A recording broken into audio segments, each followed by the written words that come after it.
kita sekarang melihat Kristus itu atau Yesus dari perjanjian baru. Banyak orang, ini menurut pandangan saya yang saya lihat ya, menyebutnya tuh Yesus, Yesus, sampai kapanpun Yesus terus, gitu ya. Padahal Yesus itu sebetulnya adalah Allah itu sendiri yang mengambil rupa manusia daging, ya kan? Dia mengambil rupa manusia, yaitu adalah Allah yang roh itu, sang firman yang hidup itu mengambil rupa manusia. Karena di Alkitab juga dikatakan di Efesus 1 ayat 4, sebelum dunia ada, ya, bangsa Israel, termasuklah kita sudah dipilih di dalam Kristus itu. Nyebutnya nggak Yesus loh, dipilih di dalam Kristus, nggak disebut Yesus di situ, dipilih di dalam Kristus supaya bangsa Yahudi dan kita semua menjadi kudus tak bercacat. Jadi gambaran ini semua sudah diberitahu. Bahkan juga di 1 Petrus 1 ayat 20 kita berkata, ya, bahwa sebelum dunia ada, ya, Kristus sudah dipilih juga memang. Untuk apa? Untuk turun di zaman akhir.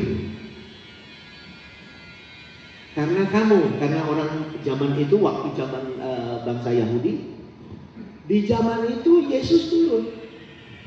Allah yang maha dahsyat itu, yang sang Allah yang roh itu, sang firman yang hidup itu, turun mengambil rupa manusia.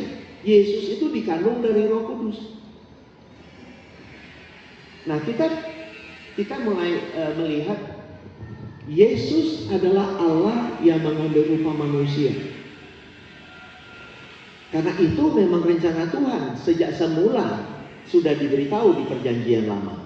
Contoh, misalnya di Yesaya 9 ayat 6, telah lahir bagimu seorang anak, ya, kemudian diberikan kepadamu katanya seorang putra. Lambang pemerintahan ada di atas bahunya. Namanya disebut orang penasihat ajaib, Allah yang perkasa, Bapa yang kekal, Raja damai. Nah, kalau ditanya itu ada berapa pribadi, Ibu, Bapak Ibu? Di situ cuma satu pribadi. Ya, namanya Yesus Kristus itu. Tapi dia dipanggil namanya penasihat ajaib, yaitu apa? Sang Roh Kudus, pembimbing. Tapi kan kita udah mengkotak-kotakan karena kita sudah diajar sejak zaman dulu, dipisah-pisah gitu ya. Oh, Bapak sendiri, ini sendiri, ini sendiri. Padahal dia satu tapi disebut Bapa. Dia disebut penasihat ajaib, Allah yang perkasa, Bapa yang kekal, Raja damai. Jadi itulah nama-nama yang disebutkan, predikat-predikat, sebutan-sebutan yang disebutkan kepada Yesus, yang akhirnya kita kenal namanya Kristus. Tidak lagi disebut Yesus, disebut Kristus. Tapi kita, baik dari Eropa, di Amerika, semuanya sering menyebut nama Yesus terus, Yesus, Yesus. Saya juga dulu sama, karena diajar begitu. Tapi sejak saya tahu, saya tidak menyebut lagi namanya Yesus Kristus. Saya menyebut namanya Kristus Yesus, Tuhan. Kenapa? Sejak dia bangkit, Kristus telah kembali kepada natur keilahian yang tadi disebutkan tadi, ya, oleh Ananses. Waktu Yesus telah menyelesaikan tugas besarnya, misinya selesai di kayu salib, yaitu mencurahkan darahnya yang kudus. Tetelestai, sudah tetelestai. Ya, jadi yang wujud manusia itu tetelestai. Tapi yang herannya, kita semua, banyak orang ingin melihat nanti dia datang lagi dalam wujud yang bisa dilihat lagi. Betul kan? Itu bayangan kita. Kita diajar begitu. Padahal yang dalam wujud manusia itu cuma sekali yang bisa dilihat. Ibrani 9 ayat 28 berkata, bahwa Yesus atau Kristus, disebut Kristus datang dalam wujud manusia, dalam wujud daging, itu cuma satu kali untuk penebusan. Setelah itu, the second time, kali kedua, ia datang tidak menanggung dosa, tapi menganugerahkan keselamatan bagi orang-orang yang menantikan dia, yang buka hati. Kalau kita baca di Wahyu 3 ayat 20, Alkitab berkata apa? Yesus mengetuk pintu. Kalau ada yang buka, aku akan masuk dan makan bersama-sama dengan dia. Jadi sebenarnya Tuhan itu sudah tidak bisa dilihat, Bapak Ibu sekalian. Walaupun saya banyak bicara sama banyak teman-teman hamba Tuhan, Pak Kirsan memangnya nggak bisa lihat, gitu kira-kira ya. Dia menampakkan diri berkali-kali. Saya cuma bilang, apa arti kata menampakkan diri? Bapak Ibu Saudaraku, Kristus yang menampakkan diri karena sebetulnya dia tidak bisa kelihatan, maka kata menampakkan diri.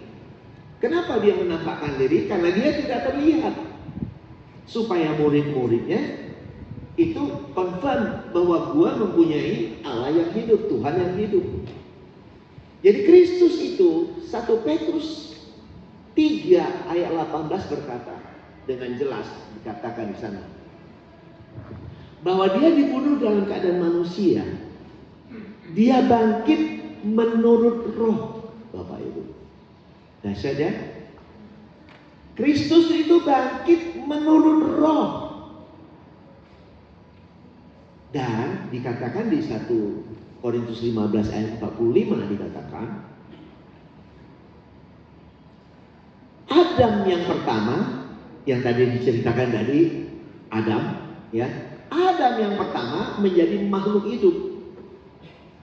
Tetapi Adam yang akhir, nah ini, Adam yang akhir yaitu is talk about Christ, berbicara Kristus, menjadi roh yang memberi hidup, Bapak Ibu sekalian. Jadi penggenapan menjadi roh yang menghidupkan itu apa? Yaitu yang di Taman Eden tadi yang diceritakan ada apa? Pohon kehidupan. Pohon kehidupan adalah gambaran tentang Kristus yang telah menjadi roh yang menghidupkan, roh yang memberi hidup. Wah, luar biasa banget, ya, luar biasa. Tidak cerita Yesus lagi, karena Yesus telah selesai tetelestai di kayu salib. Sudah tetelestai, yang daging itu, yang mencurahkan darah itu, yang mengambil rupa manusia, sudah selesai.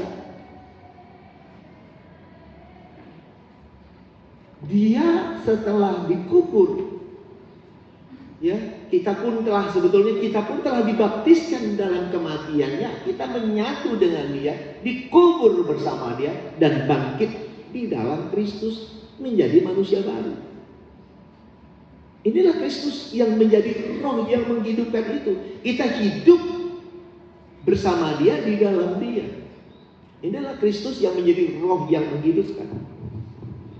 Nah, Kristus itu kalau dikatakan di Lukas 17 ayat 22, kalau bahasa NLT ya, dikatakan kalau nanti dia datang kali kedua pun kamu tidak bisa melihatnya, tapi kita ingin melihat. Dalam bahasa TB dikatakan nanti satu titik, kepada murid-murid yang ngomong ya, Lukas 17 ayat 22. Waktu itu Yesus, Allah itu sedang mengambil raga manusia dengan nama Yesus. Dia berkata, akan tiba waktunya kalian ingin melihat satu saja dari hari-hari anak manusia, tapi Alkitab berkata kamu tidak akan melihatnya. Nanti kita akan berbicara ini lagi di bagian lain. Tapi banyak orang ingin melihat. Allah itu tidak bisa dilihat, Bapak Ibu Saudara. Dia sedang mengambil rupa manusia, dia bisa dilihat. Tapi setelah itu Tuhan nggak bisa dilihat dengan kasat mata. Nah, jadi penekanan yang paling penting pemahaman kita di perjanjian yang baru. Tadi ada perjanjian yang pertama, ada perjanjian yang kedua. Nah, perjanjian yang kedua adalah perjanjian yang disahkan oleh darah Kristus, Bapak Ibu.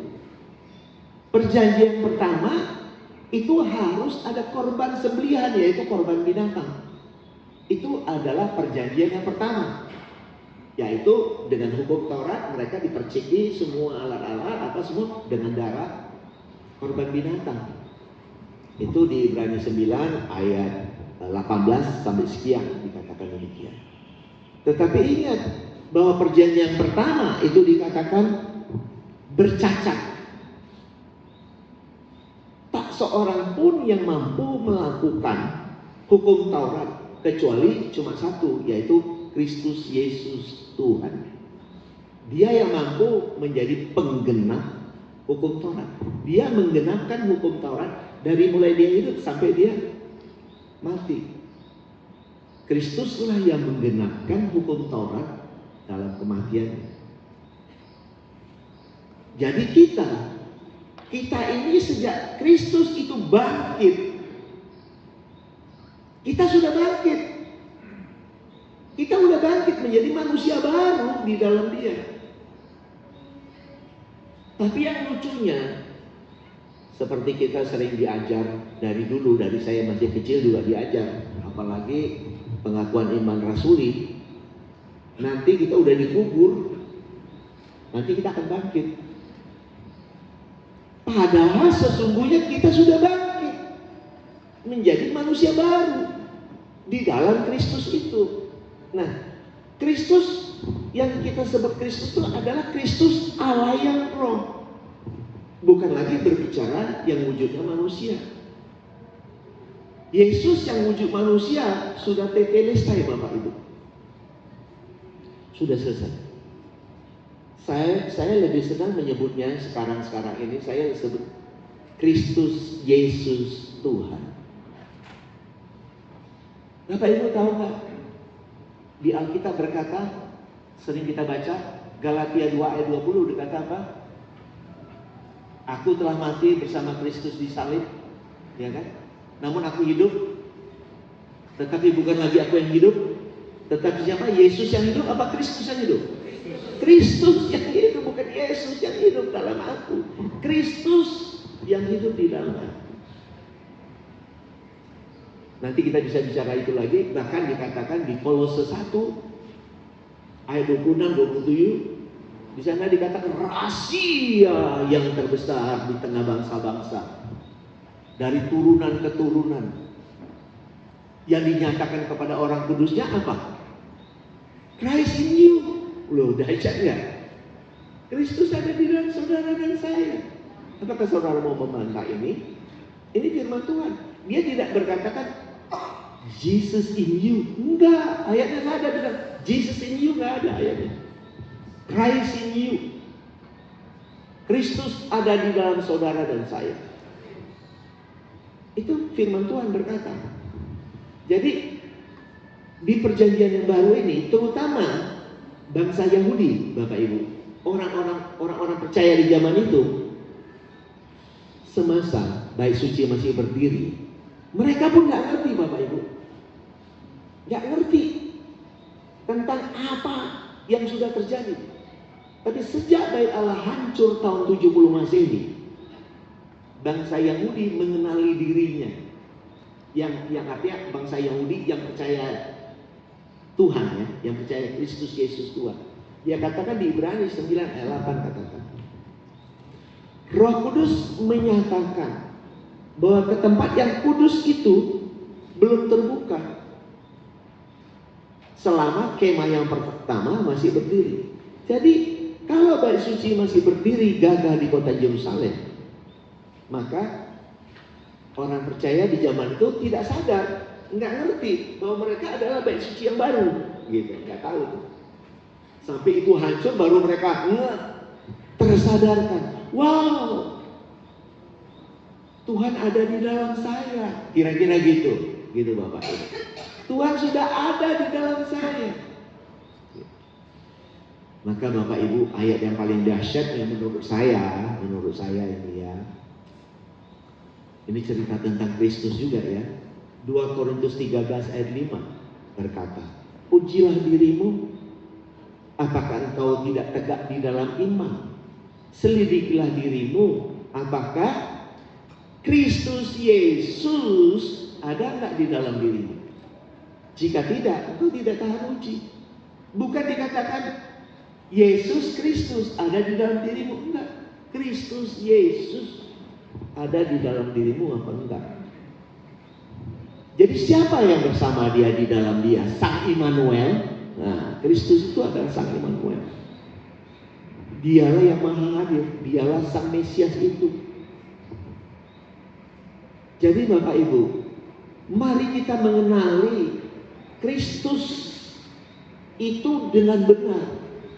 Karena kitab di Perjanjian Lama berkata, ya, kalau engkau tidak mengenal Allah, engkau binasa. Dan itu sudah terjadi kepada keturunan Yahudi, binasa mereka. Kenapa? Karena tidak mengenal Kristus. Mereka binasa. Kapan mereka binasa? Waktu bait Allah hancur, mereka dibinasakan. Jadi pengenalan akan Kristus is the most important in our life. Ya, di dalam kehidupan kita bersama, mari kita mengenal siapa itu Kristus, Sang Tuhan kita yang maha hadir. Kristus adalah Tuhan yang maha hadir, Bapak Ibu Saudara. Sekarang dia ada di sini, di balai kota, ada di dalam kita, ada di Amerika, ada di Hong Kong, ada di Aussie, ada di Korea, ya, ada di mana-mana. Itulah Tuhan kita yang dahsyat, yang tidak bisa dilihat dengan kasat mata. Mari Bapak Ibu, kita lanjutkan nanti di dalam diskusi. Saya kira itu untuk pengenalan di awal aja. Nanti kita dalami dalam diskusi. Terima kasih. Puji Tuhan, terima kasih. God bless you all. Amen.